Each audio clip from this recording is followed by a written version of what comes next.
Punjabi radio USA ਸੁਣ ਸਾਰੇ ਹੀ ਸਰੋਤਿਆਂ ਨੂੰ ਮੇਰੇ ਜਗਮੋਹਨ ਸਿੰਘ ਵੱਲੋਂ ਪਿਆਰ ਭਰੀ ਸਤਿ ਸ਼੍ਰੀ ਅਕਾਲ। ਅੱਜ 24 ਜੂਨ ਦਿਨ ਸ਼ੁੱਕਰਵਾਰ ਪ੍ਰੋਗਰਾਮ ਲੈ ਕੇ ਹਾਜ਼ਰ ਹਾਂ ਅਪਡੇਟ ਅਮਰੀਕਾ, ਜਿਸ ਦੇ ਵਿੱਚ ਤੁਹਾਨੂੰ ਵਰਲਡ ਦੀਆਂ ਨਿਊਜ਼, ਅਮਰੀਕਾ ਦੀਆਂ ਨਿਊਜ਼, ਮੌਸਮ ਦੇ ਬਾਰੇ ਜਾਣਕਾਰੀ, ਇਕੋਨਮੀ ਦੀ ਜਾਣਕਾਰੀ, ਵੱਖ-ਵੱਖ ਕੰਟਰੀ ਦੇ ਹਿਸਾਬ ਨਾਲ ਕਰੰਸੀ ਐਕਸਚੇਂਜ ਰੇਟ ਅਤੇ ਸੋਨੇ ਅਤੇ ਚਾਂਦੀ ਦੇ ਭਾਅ ਦੱਸਾਂਗੇ। ਖਬਰਾਂ ਦੀ ਸ਼ੁਰੂਆਤ ਕਰਨ ਤੋਂ ਪਹਿਲਾਂ ਅਸੀਂ ਧੰਨਵਾਦ ਕਰਨਾ ਚਾਹੁੰਦੇ ਹਾਂ ਆਪਣੇ ਸਪਾਂਸਰਸ ਦਾ, ਜਿਨ੍ਹਾਂ ਨੇ ਅੱਜ ਦੇ ਇਸ ਪ੍ਰੋਗਰਾਮ ਦੇ ਵਿੱਚ ਸਹਿਯੋਗ ਦਿੱਤਾ। ਅੱਜ ਦੇ ਪ੍ਰੋਗਰਾਮ ਦੇ ਸਪਾਂਸਰਸ ਹਨ ਖਾਲਸਾ ਇੰਸ਼ੋਰੈਂਸ ਏਜੰਸੀ ਵਾਲੇ ਸੈਨ ਹੋਜ਼ੇ ਤੋਂ, ਜੋ ਕਿ ਹਰ ਪ੍ਰਕਾਰ ਦੀ ਇੰਸ਼ੋਰੈਂਸ ਕਰਦੇ ਹਨ ਅਤੇ ਕਿਸੇ ਵੀ ਤਰ੍ਹਾਂ ਦੀ ਇੰਸ਼ੋਰੈਂਸ ਦੀ ਜਾਣਕਾਰੀ ਦੇ ਲਈ ਤੁਸੀਂ ਇਹਨਾਂ ਨੂੰ ਕਾਲ ਕਰ ਸਕਦੇ ਹੋ 408-272-2500 ਤੇ। ਇਸ ਦੇ ਨਾਲ ਸੰਤੋਖ ਸਿੰਘ ਬਾਸੀ, ਪਰਮਜੀਤ ਕੌਰ ਜੀ ਬਾਸੀ ਫਰੀਮੌਂਟ ਤੋਂ, ਮਨਜੀਤ ਸਿੰਘ ਨਰਿੰਦਰ ਕੌਰ ਕੁਲਾਰ ਜੀ ਕਲੋਵਿਸ ਤੋਂ ਅਤੇ ਗਿਆਨ ਸਿੰਘ ਨਾਗਰਾ ਜੀ ਸੈਨ ਹੋਜ਼ੇ ਤੋਂ। ਜੇਕਰ ਤੁਸੀਂ ਵੀ ਇਸ ਪ੍ਰੋਗਰਾਮ ਨੂੰ ਜਾਂ ਪੰਜਾਬੀ ਰੇਡੀਓ USA ਦੇ ਕਿਸੇ ਵੀ ਹੋਰ ਪ੍ਰੋਗਰਾਮ ਨੂੰ ਸਪਾਂਸਰ ਕਰਨਾ ਚਾਹੁੰਦੇ ਹੋ ਤਾਂ ਤੁਸੀਂ ਕਾਲ ਕਰ ਸਕਦੇ ਹੋ 408-722-7698 ਤੇ, ਜਾਂ ਫਿਰ ਸਾਨੂੰ ਈਮੇਲ ਕਰ ਸਕਦੇ ਹੋ ਸਾਡੇ ਈਮੇਲ ਐਡਰੈਸ info@punjabiradiousa.com ਤੇ। ਵਧਦੇ ਹਾਂ ਜੀ ਅੱਜ ਦੀ ਪਹਿਲੀ ਖਬਰ ਵੱਲ।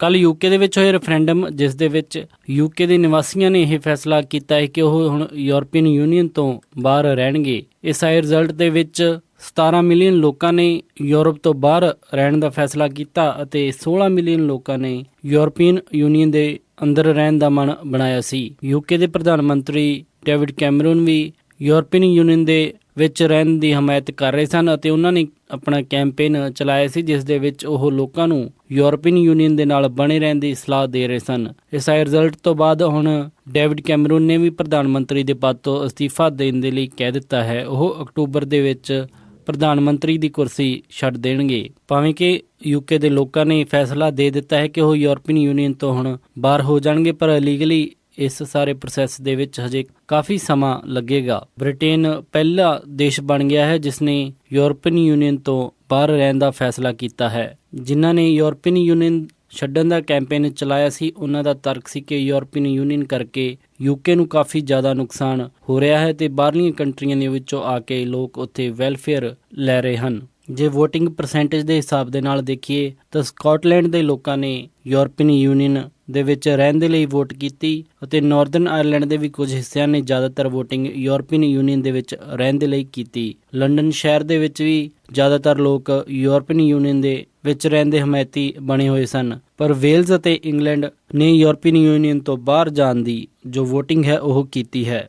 ਹੁਣ ਇਸ ਦੇ ਨਾਲ UK ਗਰੁੱਪ ਟੁੱਟਣ ਦੇ ਉੱਤੇ ਵੀ ਖਤਰਾ ਜੋ ਕਿ ਆ ਗਿਆ ਹੈ, ਕਿਉਂਕਿ ਸਕਾਟਲੈਂਡ ਦੇ ਪ੍ਰਮੁੱਖ ਨੇ ਕਿਹਾ ਹੈ ਕਿ ਬਦਲੇ ਹਾਲਾਤਾਂ ਦੇ ਵਿੱਚ ਉਹ ਇੱਕ ਵਾਰੀ ਫਿਰ ਰੈਫਰੈਂਡਮ ਕਰਵਾਉਣਗੇ, ਜਿਸ ਦੇ ਵਿੱਚ ਉਹ ਲੋਕਾਂ ਦਾ ਮਨ ਜਾਣ ਸਕਣ ਕਿ ਉਹ ਹੁਣ UK ਦਾ ਪਾਰਟ ਰਹਿਣਾ ਚਾਹੁੰਦੇ ਹਨ ਕਿ ਨਹੀਂ, ਕਿਉਂਕਿ UK ਨੇ ਯੂਰਪੀਅਨ ਯੂਨੀਅਨ ਤੋਂ ਬਾਹਰ ਰਹਿਣ ਦਾ ਫੈਸਲਾ ਕੀਤਾ ਹੈ ਤੇ ਸਕਾਟਲੈਂਡ ਦੇ ਲੋਕਾਂ ਨੇ ਯੂਰਪੀਅਨ ਯੂਨੀਅਨ ਦੇ ਨਾਲ ਬਣੇ ਰਹਿਣ ਦਾ ਫੈਸਲਾ ਕੀਤਾ ਸੀ। ਇਸ ਦਾ ਕਾਫੀ ਜ਼ਿਆਦਾ ਅਸਰ ਮਾਰਕੀਟ ਦੇ ਉੱਤੇ ਦੇਖਣ ਨੂੰ ਵੀ ਮਿਲਿਆ ਅਤੇ ਪਹਿਲੀ ਵਾਰੀ 1985 ਤੋਂ ਬਾਅਦ ਜੋ ਪਾਉਂਡ ਹੈ ਉਹ ਇੰਨਾ ਥੱਲੇ ਆਇਆ ਹੈ। ਰੁਪਏ ਦੇ ਮੁਕਾਬਲੇ ਪਾਉਂਡ ਹੁਣ 92 ਰੁਪਏ ਆ ਚੁੱਕਿਆ ਹੈ। ਯੂਰਪੀਅਨ ਯੂਨੀਅਨ ਤੋਂ ਇੰਗਲੈਂਡ ਦੇ ਬਾਹਰ ਜਾਣ ਦਾ ਅਸਰ US ਦੇ ਵਿੱਚ ਵੀ ਦੇਖਿਆ ਗਿਆ ਅਤੇ ਅਮਰੀਕਾ ਦੀ ਸ਼ੇਅਰ ਮਾਰਕੀਟ ਵੀ ਕਾਫੀ ਡਾਊਨ ਰਹੀ। ਅਮਰੀਕਾ ਦੀ ਸ਼ੇਅਰ ਮਾਰਕੀਟ ਡਾਊ ਜੋਨਸ, ਨੈਸਡੈਕ, ਇਹਨਾਂ ਸਾਰਿਆਂ ਦੇ ਵਿੱਚ ਗਿਰਾਵਟ ਦੇਖਣ ਨੂੰ ਮਿਲੀ ਹੈ। ਡੋਨਲਡ ਟਰੰਪ ਨੇ ਵੀ ਇਸ ਦੇ ਉੱਤੇ ਪ੍ਰਤੀਕਿਰਿਆ ਦਿੰਦੇ ਹੋਏ ਕਿਹਾ ਕਿ UK ਤੋਂ ਬਾਅਦ ਹੁਣ ਬਦਲਾਵ ਦੀ ਅਗਲੀ ਵਾਰੀ ਅਮਰੀਕਾ ਦੀ ਹੈ। ਜਿਵੇਂ ਕਿ UK ਦੇ ਲੋਕਾਂ ਨੇ ਵੋਟ ਪਾ ਕੇ ਦੱਸਿਆ ਕਿ ਉਹ ਯੂਰਪੀਅਨ ਯੂਨੀਅਨ ਤੋਂ ਬਾਹਰ ਰਹਿਣਾ ਚਾਹੁੰਦੇ ਹਨ ਅਤੇ ਹੁਣ ਅਮਰੀਕਾ ਦੇ ਲੋਕ ਵੀ ਇਲੀਗਲ ਇਮੀਗ੍ਰੇਸ਼ਨ ਤੋਂ ਤੰਗ ਆ ਚੁੱਕੇ ਹਨ ਅਤੇ ਉਹ ਵੀ ਕਲੋਜ਼ਡ ਬਾਰਡਰ ਚਾਹੁੰਦੇ ਹਨ। ਡੋਨਲਡ ਟਰੰਪ ਨੇ ਬ੍ਰਿਟੇਨ ਦਾ ਯੂਰਪੀਅਨ ਯੂਨੀਅਨ ਤੋਂ ਬਾਹਰ ਹੋਣ ਦਾ ਜਸ਼ਨ ਸਕਾਟਲੈਂਡ ਦੇ ਵਿੱਚ ਜਾ ਕੇ ਮਨਾਇਆ। ਕੈਲੀਫੋਰਨੀਆ ਦੀ ਕੈਰਨ ਕਾਉਂਟੀ ਦੇ ਵਿੱਚ ਲੱਗੀ ਅੱਗ 30,000 ਏਕੜ ਦੇ ਵਿੱਚ ਫੈਲ ਚੁੱਕੀ ਹੈ ਅਤੇ ਇਸ ਦੇ ਨਾਲ 100 ਤੋਂ ਜ਼ਿਆਦਾ ਬਿਲਡਿੰਗਾਂ ਨੂੰ ਨੁਕਸਾਨ ਹੋਇਆ ਹੈ ਅਤੇ ਇਸ ਅੱਗ ਜਣੀ ਘਟਨਾ ਦੇ ਵਿੱਚ 2 ਲੋਕ ਮਾਰੇ ਗਏ ਹਨ।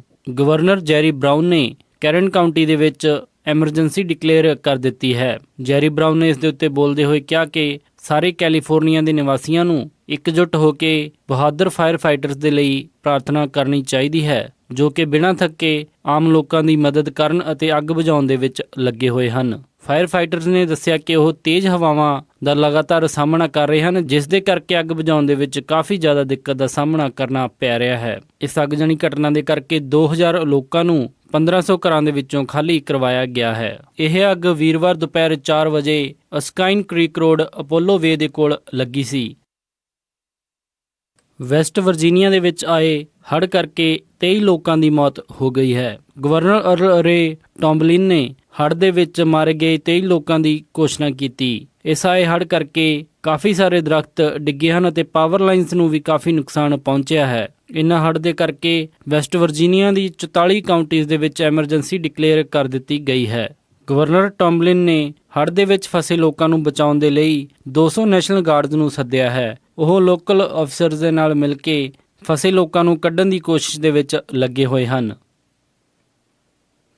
ਗਨ ਕੰਟਰੋਲ ਮੈਜ਼ਰਸ ਨੂੰ ਲੈ ਕੇ ਜਿੱਥੇ ਹਾਊਸ ਅਤੇ ਸੈਨੇਟ ਦੇ ਵਿੱਚ ਕਾਫੀ ਹੰਗਾਮਾ ਚੱਲ ਰਿਹਾ ਹੈ ਅਤੇ ਰਿਪਬਲਿਕਨ ਪਾਰਟੀ ਅਤੇ ਡੈਮੋਕ੍ਰੈਟਿਕ ਪਾਰਟੀ ਆਪਣਾ ਅਲੱਗ-ਅਲੱਗ ਮਤ ਇਸ ਦੇ ਉੱਤੇ ਰੱਖ ਚੁੱਕੀਆਂ ਹਨ। ਉਧਰ ਹਵਾਈ ਇਹ ਪਹਿਲੀ ਸਟੇਟ ਬਣ ਗਈ ਹੈ ਜੋ ਕਿ ਗਨ ਓਨਰਸ ਨੂੰ FBI ਡੇਟਾਬੇਸ ਦੇ ਉੱਤੇ ਚਾੜੇਗੀ। ਹਵਾਈ ਦੇ ਗਵਰਨਰ ਨੇ ਇਹ ਬਿੱਲ ਪਾਸ ਕਰ ਦਿੱਤਾ ਜਿਸ ਦੇ ਵਿੱਚ ਜਿਨ੍ਹਾਂ ਲੋਕਾਂ ਦੇ ਕੋਲ ਵੀ ਕੋਈ ਵੀ ਫਾਇਰ ਆਰਮ ਹੈ ਉਹ FBI ਦੇ ਡੇਟਾਬੇਸ ਦੇ ਉੱਤੇ ਰਜਿਸਟਰ ਹੋਣਗੇ ਅਤੇ FBI ਉਹਨਾਂ ਦੀ ਲਗਾਤਾਰ ਮੋਨੀਟਰਿੰਗ ਕਰੇਗੀ। ਹਵਾਈ ਦੇ ਗਵਰਨਰ ਡੇਵਿਡ ਇਹ ਬਿੱਲ ਪਾਸ ਕੀਤਾ ਅਤੇ ਹੁਣ ਹਵਾਈ ਦੀ ਪੁਲਿਸ ਉਹਨਾਂ ਸਾਰੇ ਲੋਕਾਂ ਦਾ ਡੇਟਾ FBI ਦੇ ਡੇਟਾਬੇਸ ਦੇ ਉੱਤੇ ਚਾੜੇਗੀ ਜੋ ਕਿ ਹਥਿਆਰ ਰੱਖਦੇ ਹਨ। ਇਸ ਦੇ ਨਾਲ ਹੁਣ FBI ਦੇ ਡੇਟਾਬੇਸ ਦੇ ਵਿੱਚੋਂ ਹਵਾਈ ਦੀ ਪੁਲਿਸ ਨੂੰ ਆਪਣੇ ਆਪ ਨੋਟੀਫਿਕੇਸ਼ਨ ਆਏਗੀ ਜਦੋਂ ਵੀ ਕੋਈ ਵੀ ਵਿਅਕਤੀ ਜਿਸਨੇ ਕਿ ਹਵਾਈ ਦੇ ਵਿੱਚੋਂ ਗਨ ਖਰੀਦੀ ਸੀ ਉਹ US ਦੇ ਵਿੱਚ ਕਿਤੇ ਵੀ ਫੜਿਆ ਜਾਵੇਗਾ। ਉਧਰ ਹੀ NRA ਨੇ ਇਸ ਨੂੰ ਬੜਾ ਹੈਰਾਨੀ ਭਰਾ ਫੈਸਲਾ ਦੱਸਿਆ ਹੈ। NRA ਦੀ ਸਪੋਕਸਪਰਸਨ ਐਮੀ ਹੰਟਰ ਨੇ ਦੱਸਿਆ